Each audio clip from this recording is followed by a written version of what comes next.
They took them to Jones Park and they fired off in the vehicle, hitting my wife 4 times, killing Quentin and Shania Thompson, and shooting my auntie in the face. She chose to do this. I can't show her no sympathy. I hate to be like that, especially in this time, but it is what it is. 5 members of one family, 7 days. That's the entire scope of what happened in East St. Louis this July, and prosecutors say it started with 2 teenagers who believed they were in love. A 16-year-old boy, a 15-year-old girl. In messages later read aloud in open court, prosecutors say the 2 of them wrote about who would need to be dealt with once her family said no to their relationship. Days later, 74-year-old Patricia May, a woman everyone in her neighborhood simply called Granny, walked into her own daughter's apartment because her granddaughter asked her to come inside. Prosecutors say the boy was already there, waiting in a closet. She didn't walk back out. 4 more members of her family wouldn't either, before that week was over. When state troopers finally stopped the car these 2 teenagers were driving, less than a week after it all began, they found Patricia May's severed thumb inside it. This isn't a story we're here to sensationalize. It's a real family, a grandmother, a mother, a son, a brother and sister, gone in 7 days. And 2 teenagers now facing the weight of what prosecutors say they planned together. One of them is being tried as an adult.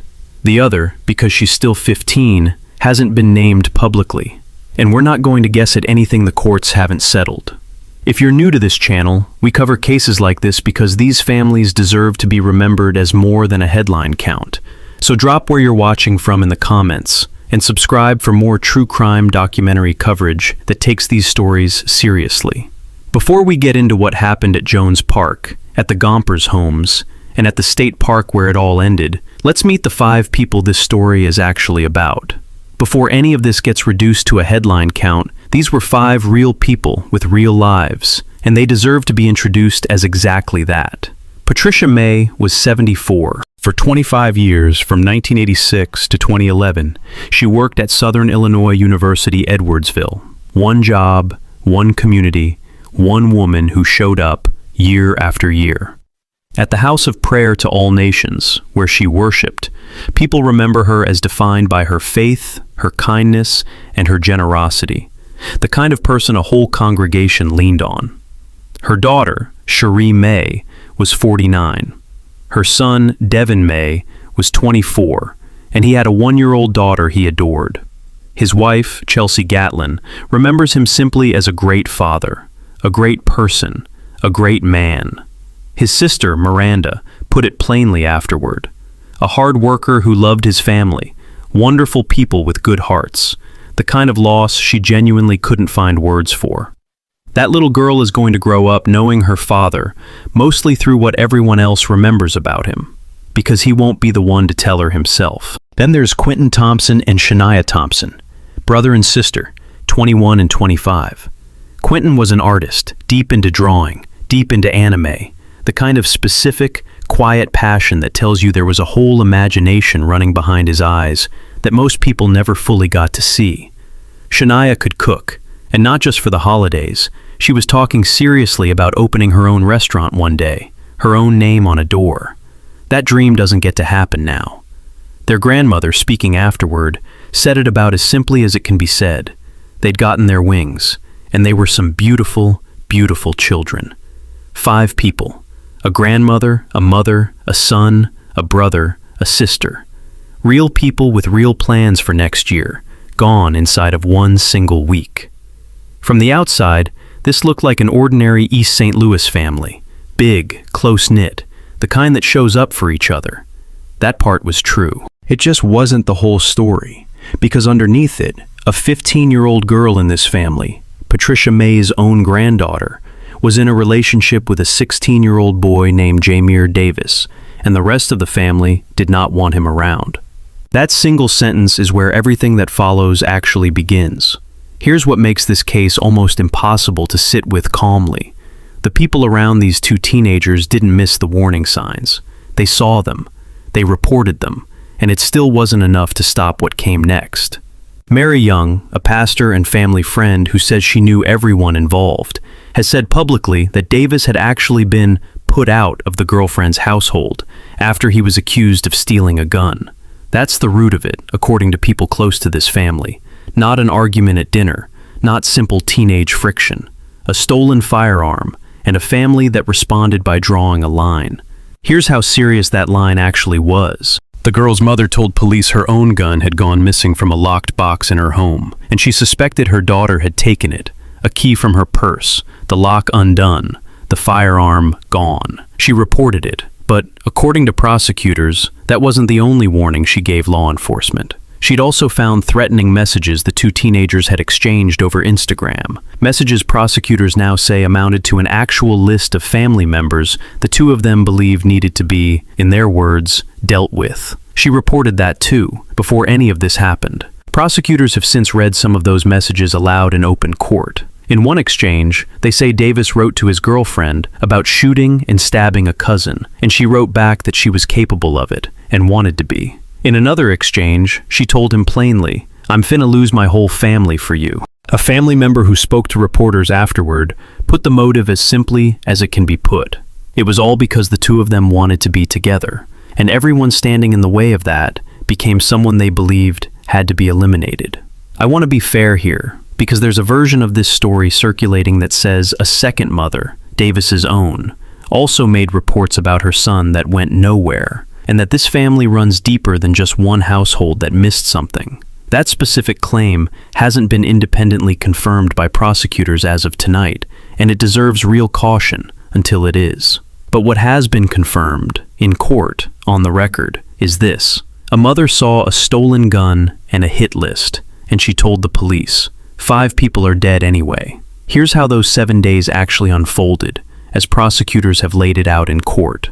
Cherie May was killed first, sometime between July 5th and July 7th, at the Samuel Gomper's homes. Her body was placed in a storage tote behind a dumpster. Days passed before anyone in her family even knew she was gone. On July 12th, her brother Devin and her mother Patricia went to that same apartment, worried because they hadn't heard from her. Prosecutors say Davis was already inside, waiting in a closet. Devin went upstairs first. Davis shot him. Patricia was waiting outside in the car, and prosecutors say her own granddaughter, the girlfriend, went out and brought her in. Davis stepped out of the closet and shot Patricia too. Prosecutors say he then cut off her thumb. That same day, at 2 more locations across the city, Jones Park and a home near 39th and Summit, the violence continued. Quentin and Shania Thompson, brother and sister, were killed at those scenes. 3 more people were shot at Jones Park alone.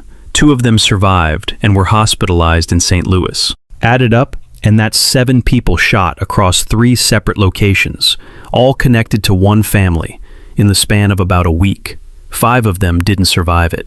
Illinois State Police Director Brendan Kelly stood in front of cameras that Sunday and called it exactly what it was, a targeted mass shooting. He was careful about one thing in particular, telling the public there was no ongoing threat, no active shooter situation, no indication that anyone outside this one family had been touched by it. When a reporter asked whether anything like this had happened in the area before, Kelly didn't dodge it. He said he wished he could point to precedent. He couldn't.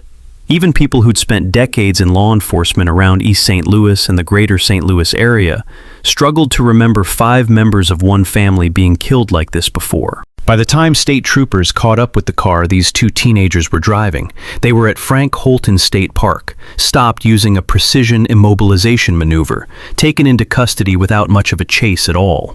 The whole thing, start to finish, hadn't even lasted a full week. Once investigators had the messages, the timeline, and forensic evidence tying a stolen gun to shell casings at the scenes, this stopped being a mystery fast. What they had, prosecutors said, was closer to a paper trail than a whodunit. On July 14th, the St. Clair County State's Attorney's Office charged Jamir Davis with 12 felony counts. 5 counts of first-degree murder for Patricia May, Cherie May, Devin May, Quentin Thompson, and Shania Thompson. 2 counts of attempted first-degree murder for the 2 relatives who survived being shot, Tiffany Thompson, and Santosha Scott. 2 counts of aggravated battery. 1 count of aggravated vehicular hijacking. 1 count of unlawful use of a stolen firearm. And 1 count of dismembering a human body, tied directly to what happened to Patricia May. Then, after all of that, the messages, the thumb, the 12 counts, came the line that genuinely stopped a lot of people covering this story. Davis's own defense attorney standing up in court and calling this self-defense, telling the room, in essence, that his client was not the hunter here, he was the hunted. I'll say this plainly. A defense attorney's job is to say that. That's the job, in any case, no matter how the evidence looks from the outside. Whether it holds up in front of a jury is an entirely different conversation. And right now, nobody's anywhere near having it. His girlfriend, the 15-year-old, is still only known publicly by her initials, not because anyone's hiding anything, but because she's a minor, and that's how the law is built to work. Her case started in juvenile court. Prosecutors have filed a delinquency petition against her that includes first-degree murder, and they're pushing to move her into adult criminal court alongside Davis. As of tonight, that transfer hasn't happened yet, and neither of them has a trial date. Here's where things actually stand right now, because I know some of you want a verdict, and we don't have one. A judge has already ruled that Davis stays exactly where he is, no bond, no release, after prosecutors argued he poses too great a danger to release. Illinois did away with cash bail a while back, so this was never about money. It was about whether a judge believed it was safe to let him anywhere near the outside world before trial. She said no. 12 felony counts, a self-defense claim being built from inside a jail cell, and a girlfriend's case still working its way through a separate system entirely. That's where this actually sits tonight. The night people gathered to grieve. What struck anyone watching wasn't just the size of the crowd, it was how complicated the room actually felt. At the House of Prayer to All Nations in Washington Park, and again later at Jones Park itself, hundreds of people came out for prayer vigils, tears, prayers, a balloon release, people leaning on each other because there wasn't much else to do with what had happened. One grandmother in the family, speaking to reporters afterward, said it about as simply as grief allows, that her grandbabies had gotten their wings, that they were beautiful children, and that she couldn't say anything but the best about them. But underneath the grief, there was real tension too, and it's worth being honest about that instead of smoothing it over. People in this community are, genuinely, torn. One woman at the vigil put words to something a lot of people seem to be feeling at once, that they're taught to forgive, to love one another, and that she still found herself wondering what the 15-year-old girl could possibly have been thinking, knowing that whatever together meant to her and Davis, it was never actually going to happen now anyway. That tension only grew louder once Davis's own mother spoke out publicly in his defense. Her comments spread fast and pulled in exactly the kind of reaction you'd expect. People who agreed, people who didn't, and a comment section that turned into its own small battlefield. That's not unique to this case. That's just what happens once real grief becomes public content, whether the internet has any right to it or not. Whether a 15-year-old accused of something on this scale should ultimately be tried and sentenced as an adult is a real, serious legal question, and it's one Illinois courts are going to work through in the months ahead. Not something any of us settle in a comment section tonight. There's a detail that didn't come out right away, and it might be the hardest one in this entire case to sit with. The mother who reported the stolen gun. The same mother who found those Instagram messages and brought them to police. The hit list. The talk of who needed to be dealt with before any of this happened. She was one of the 3 people shot at Jones Park that Sunday. She survived. She's one of the 2 people who made it to a hospital in St. Louis instead of a funeral. But sit with that for a second. The one person in this entire story who actually did everything right, who noticed, who reported, who tried to put a stop to this before it started, ended up shot by her own daughter anyway. Prosecutors have since read some of the messages between the 2 teenagers directly into the court record. Assistant State's Attorney Daniel Lewis stood up and read one exchange aloud, word for word, from the girl herself. "We about to kill my family." Not a threat buried in code. Not something investigators had to piece together after the fact. A sentence, typed out, sent, and reported to police before any of it happened. I'm not going to pretend I have a clean answer for why a reported stolen gun and a reported hit list didn't lead to something that stopped this. I don't have access to what that original police report actually said, what resources were behind it, or what happens procedurally when a parent reports a minor for something like this. What I can tell you is what the record now shows. The warning existed. It reached law enforcement, and it did not arrive in time or with enough weight behind it to save the 5 people it was ultimately about. Judge Sarah Rice, at the hearing where she ordered Davis held without bond, described what prosecutors laid out in front of her as, in her own words, a horrifying sequence of events. That's a judge talking, not a headline writer reaching for a word. It's worth remembering that distinction. It's worth pausing here to say something the officials at that first press conference were clearly trying to get ahead of. This case is not a story about East St. Louis being a dangerous place to randomly find yourself. It's the opposite of that, and the actual numbers back it up. Illinois State Police Master Sergeant Calvin Dye Jr. put real figures behind that point publicly. Back in 2019, East St. Louis saw close to 209 non-fatal shootings in a single year. By 2025, that number had dropped to under 50. A genuine, measurable, years-long decline, built through an actual partnership between the East St. Louis Police Department and Illinois State Police, targeting what officials describe as a small fraction of repeat offenders driving most of the violence in the city. City Councilman Courtney Hoffman made the distinction as plainly as it can be made. This isn't the kind of mass shooting where you have to start worrying about being at the grocery store when a stranger opens fire. Every official who spoke publicly about this case went out of their way to say the same thing, in their own words, targeted, not random. Contained to one extended family, however brutally. Not a sign that the city's progress on violence has reversed. None of that makes what happened any less devastating for the people who lived through it, and it shouldn't be read as officials trying to minimize 5 deaths. It's a genuinely different claim. That a city which has spent years clawing its way toward fewer shootings, a real and documented decline in violence, produced one horrific, personal, targeted act that has nothing to do with whether that broader progress is real. Both things are true at once. The numbers went down, and 5 people from one family are still gone. Before we close this out, it's worth going back to the 5 people this story is actually about, one more time, by name. Patricia May, Cherie May, Devin May, Quentin Thompson, Shania Thompson. Every one of them was loved long before any of this happened, and long before the world learned their names for the worst possible reason. That prayer vigil, the hundreds of people who packed into a church, then packed into Jones Park a week later, wasn't for the case. It wasn't for the charges or the defense strategy, or whatever this ends up being called once a jury hears it. That was for them. A 74-year-old woman got out of a car because someone she loved asked her to come inside. That's the whole tragedy, really, in a single sentence. Trust, used as the door. Here's where things actually stand tonight. Jameer Davis is being held without bond, facing 12 felony counts as an adult, with a self-defense claim his own attorney will have to build in front of a jury, eventually. His girlfriend's case is still in juvenile court, with prosecutors pushing to move it into the adult system alongside his. Neither of them has a trial date yet. The gun that killed 5 people was reported stolen, and so were the messages that came after it, reported and read into the court record anyway, after it was already too late to matter.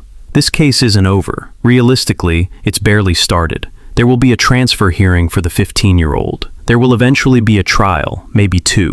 And there's a family in East St. Louis that has already had to plan 5 funerals before a single word, guilty or not guilty, has been spoken in a courtroom. There's a real legal question sitting underneath everything happening to the 15-year-old right now, and it's worth explaining clearly, because it's not just a formality. It may end up being the single most consequential decision left in this entire case for her specifically.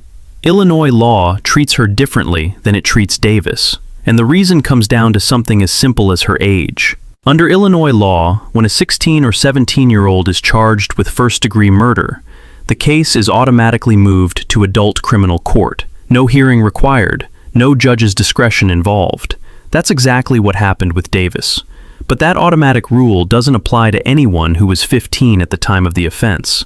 For her, prosecutors have to actively ask a judge to move her case out of juvenile court and into the adult system. Until that happens, or a judge declines to let it happen, her case legally stays where it started. That request is called a transfer hearing, and it isn't a rubber stamp. A juvenile court judge has to weigh a specific set of factors before deciding.